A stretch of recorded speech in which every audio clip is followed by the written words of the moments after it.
ఒకటి మారుతి రైతు నేస్తం అంటేనే 100% జెన్యూనిటీకి మారుపేరండి. ఒకటి మనం ఉన్నది ఉన్నట్టు చూపించడంలో మాత్రమే మనం ఛానల్ అనేది ముందుకు రావడం జరిగింది.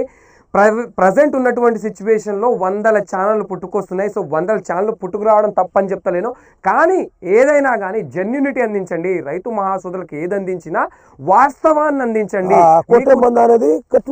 కరెక్ట్ చెప్పండి. ఏదో డబ్బులు ఇస్తానని కంపెనీని బాగుపెట్టడం, రైతుల్ని మోసం చేయడం ఎందుకు? అది దండగా. ఎందుకంటే అన్నం పెట్టే రైతన్నకి ఈరోజు మనము ఏదైనా అందిస్తున్నామంటే అది మంచి చేకూరాలే కానీ చెడు చేకూరేలా మాత్రం ఉండకూడదండి. అది ఖచ్చితంగా ప్రతి ఒక్క సోదరులు గమనించాలని ఈరోజు యూట్యూబ్ అనే ఒక ప్లాట్ఫాము వాళ్ళకు నచ్చినట్టుగా వాళ్ళకు నచ్చిన ప్రోడక్ట్ని అందించేటువంటి పరిస్థితిలో ఉంది. సో రైతు మహాసోదరులు కూడా ఏది చూసి ఏది కొట్టాలో కూడా మనకు తెలియని అపోహలో పడిపోతున్నారు.